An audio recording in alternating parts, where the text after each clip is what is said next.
रूसी सेना यूक्रेन के कई शहरों में एक साथ हमले कर रही है। कीव के पास के शहर इरपिन और खार्किव में जबरदस्त लड़ाई हो रही है। इस बीच यूक्रेन ने दावा किया है कि उसने कीव के पास रूसी सेना के एक विमान को गिरा दिया है। इरपिन, कीव, खार्किव जैसे शहर लगभग खाली हो चुके हैं। इस बीच पोलैंड सीमा से छात्रों की वापसी का सिलसिला भी जारी है। भीषण जंग में यूएन के द्वारा जो आंकड़े सामने आए हैं, 406 लोगों की जिंदगियां छिन चुकी हैं। लोग अब अपनी जान बचाने के लिए दूसरे देशों का रुख कर रहे हैं और पोलैंड से छात्रों की वापसी का सिलसिला अभी भी जारी है। रूसी हमले से शहर के शहर तबाह हो रहे हैं।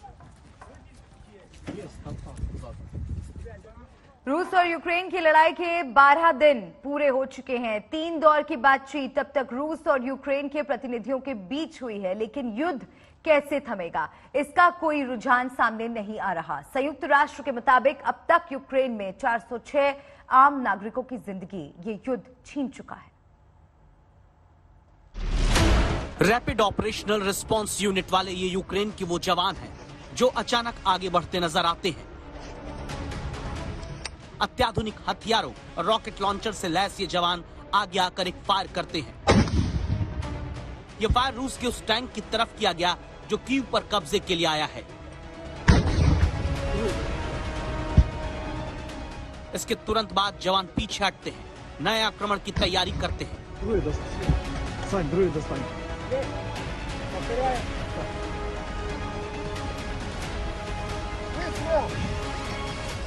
फिर आगे आकर एक फायर होता है।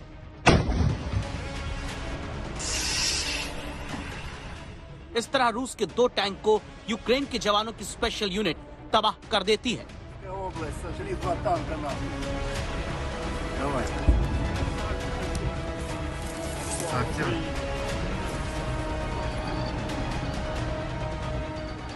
दरअसल युद्ध के 12वें दिन तक यूक्रेन की राजधानी कीव घिर चुकी है।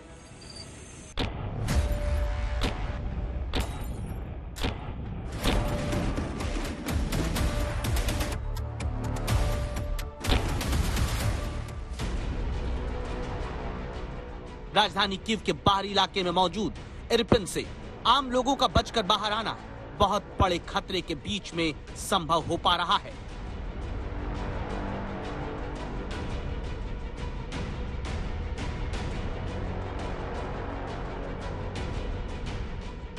उसी खतरे के बीच जिम्मेदारी के साथ हर खबर आप तक पहुंचाने के लिए आज तक संवाददाता श्वेता सिंह कीव से इरपिन पहुंच रही हैं।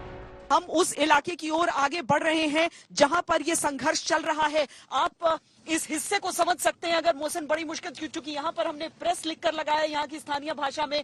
आप देखिए यहाँ पर तो आपको जंगल ही जंगल नजर आएगा। जो गाड़ियां निकल रही हैं, कुछ सिविलियंस की गाड़ियां जहां से इवैक्यूएट कर सकते हैं लोगों को लेकर।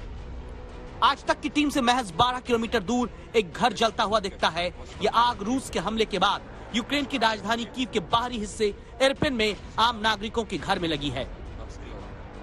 हम इस समय इरपिन में पहुंच गए हैं जहां सबसे भीषण संघर्ष, सबसे भीषण मुकाबला इस युद्ध का चल रहा है। देखिए यहाँ पर जो अवरोध के तौर पर पेड़ों को गिराने की कोशिश की गई है, क्योंकि यहाँ का जो दाहिना इलाका है वहां पर बताया जा रहा है कि वहां से स्नाइपर्स निशाना साध रहे थे और सुबह ही कई नागरिकों को यहाँ पर गोलियां लगी, जिसके बाद से ये इवैक्यूएशन का काम लगातार जारी है। आप एम्बुलेंसेस देख सकते हैं, आप वो गाड़ियां यूक्रेन की फौज की देख सकते हैं जो भीतर दाखिल हो रही है। यहाँ पर टायरों का अवरोध के पीछे आप एक टेम्पररी बंकर के साथ आप यूक्रेन के सैनिकों को देख सकते हैं। देखिए जब भी गोले बरसते हैं तो जब एक धूम आप सुनते हैं उसका मतलब होता है आक्रमण, यानी गोला आकर गिरा है उस शहर पर। लेकिन जब आप एक के बाद एक धमाके सुनते हैं उसका मतलब जमीन से यहां से जवाब दिया जा रहा है। इसी आग के बाहर की सड़क पर एक ट्रॉली बैग नजर आता है, पास में शव है। ये उस परिवार के सदस्य हैं जो अपने घर से सुरक्षित जगह बचकर जाने के लिए निकले, लेकिन रूस के हमले में पहुंच नहीं पाए, बच नहीं पाए। इन्हें पहुंचना कहां था, अब हम आपको वो दिखाते हैं।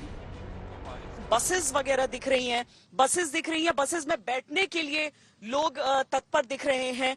और मोहसिन आपको बस कुछ देखिए, कतार में वो सारी बसेस भी आपको दिख रही हैं। एक एक करके ये बसें यहाँ से निकालने के लिए लोगों को लगाई गई हैं, जितने लोग यहाँ से निकल सकें, जा सकें। युद्ध के सबसे खतरनाक मोड़ और मोर्चे पर मौजूद आज तक संवाददाता श्वेता सिंह आपको जो पीले रंग की ये बसें बाहर खड़ी हुई दिखाती हैं। यहाँ तक इरपिन शहर के लोगों का आना कितना मुश्किल होता है इसे देखने के लिए ऐसे घरों को और करीब से देखिए। इरपिन शहर में 2020 के मुताबिक सिर्फ 65,000 आबादी है। कीव के बाहरी हिस्से की सिटी में रविवार को जैसे ही घरों की हालत देखकर पत्रकारों की एक टीम निकलती है, वो गोलाबारी में रूस की फंस जाती है।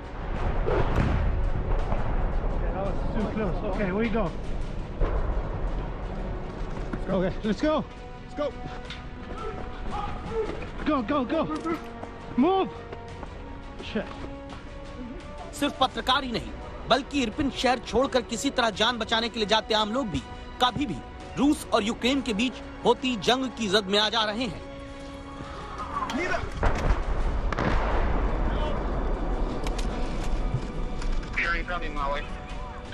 जिन्हें फिर किसी तरह यूक्रेन के जवान इन पीले रंग की बसों तक पहुंचाते हैं और फिर उन बस से ये युद्ध की आग में जलते शहर इरपिन से बाहर निकल पाते हैं। इरपिन से बाहर निकलकर जो आ सके वो किसी चमत्कार से कम नहीं। ये छोटे छोटे बच्चे देखिए, ये किसी तरह बाहर बचकर आ पाए।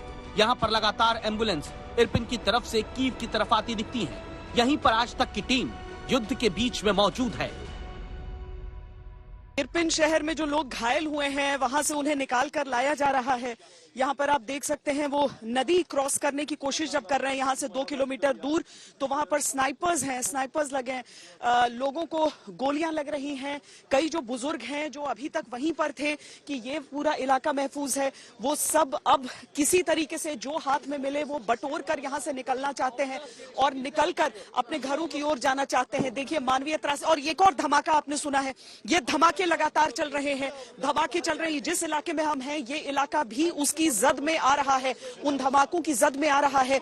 यहां से करीब 10 किलोमीटर दूर वो इरपिन शहर अब इस इलाके को ब्लॉक किया और एक और एम्बुलेंस वहां से निकल कर आ रहा है, एक और एम्बुलेंस वहां से निकाल कर लाया जा रहा है। ये तस्वीरें आप देखिए जिनमें लोगों को चाहे घायल हो या फिर बुजुर्ग हो, उन सबको यहां से निकाला जा रहा है, उन सबको यहां पर लाया जा रहा है।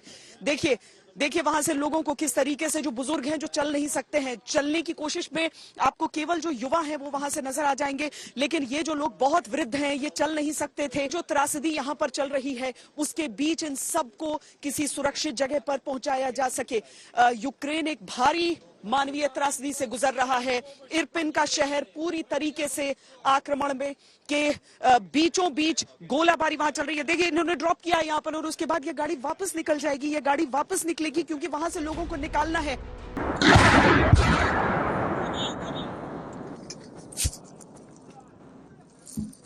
It's very close. It was just on top of us. Everybody on the ground there. Bomb very close to us has fell down. Everybody's on the ground. Everybody's on the ground here. And this very close. It's like just a few meters away.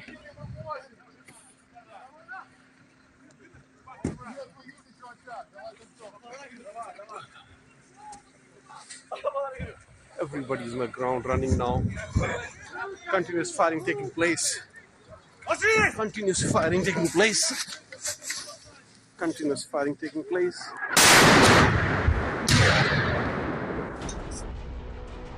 ऐसे बमबारी वाले शहर में अपने घरों को छोड़कर जाती जनता का सुरक्षित ठिकाने तक पहुंचना कठिन बना हुआ है।